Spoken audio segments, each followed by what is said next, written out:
Il y a des points de départ où Dieu déclenche quelque chose dans la vie de quelqu'un. Et chez nous les chrétiens, ça commence souvent par le baptême. Un point de départ où il t'extrait d'un canevas pour te mettre dans un nouveau canevas. Parce que le baptême est la suite logique de la conversion. Le point de départ de la personne qui veut marcher avec Dieu. Et j'étais en train de dire la dernière fois que beaucoup de gens qui sont chrétiens ne s'intéressent pas à ce genre de choses. Ils ne savent même pas ce que le baptême représente. En réalité, le baptême est le symbole, le fait qu'on te prenne, qu'on te plonge dans la mort. En fait, quelqu'un qui est baptisé, qui est plongé dans l'eau, Paul dit qu'il est plongé dans la mort avec Jésus. Vous comprenez ça? Et qu'est-ce que Paul nous dit à la sortie? C'est-à-dire, une fois que la personne est extraite de l'eau, c'est la résurrection. Le passé de la personne n'existe plus. Sa marche est appelée une marche en nouveauté de vie.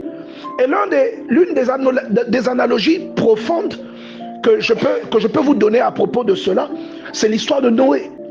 Le déluge, en réalité, symbolise le baptême. L'apôtre Pierre nous explique ça. Ça symbolise le baptême. Dieu demande à Noé de faire une arche. Et Dieu dirige tout ce qui devait être sauvé à l'intérieur de l'arche. Ici, l'arche représente maintenant ta conviction ou la foi de quelqu'un. Mais il envoie Noé et sa famille, il envoie des animaux à l'intérieur. Toutes ces choses représentent les vertus et les valeurs qui sont en toi que Dieu veut sauvegarder. Et tout ce qui est sur la terre, parce que la terre c'est toi, tout ce qui est sur la terre qui va être submergé, c'est le symbole de tout ce qui est en toi, mais qui va être séparé de toi. Quand le déluge tombe, cette eau qui tombe, elle fait mourir toutes les choses dont Dieu ne voulait plus. L'apôtre Paul nomme notre vieille nature le vieil homme. C'est comme si la terre qui a été engloutie dans l'eau représente le vieil homme. Maintenant imagine que toi tu es la terre. Le déluge là qui tombe là, ce sont les eaux du baptême, symbolisant la mort que tu vis en Jésus.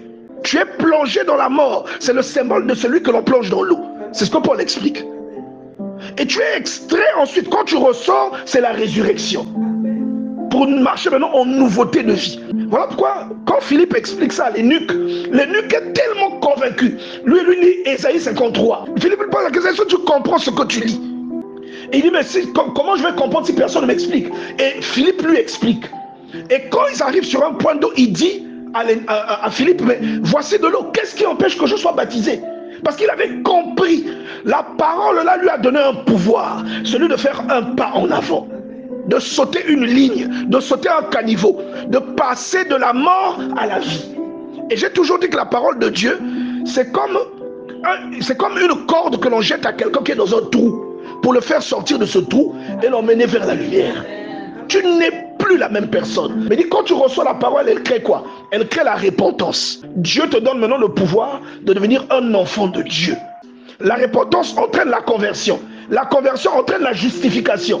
À ce moment-là, quand tu deviens un enfant de Dieu, toutes les malédictions liées à ta vie passée ne peuvent plus influencer ta vie. Tout ce que les gens te reprochaient ne peut plus s'interposer entre toi et ton destin. Parce que toutes ces choses, toute l'ordonnance a été effacée par la justification, tu connais.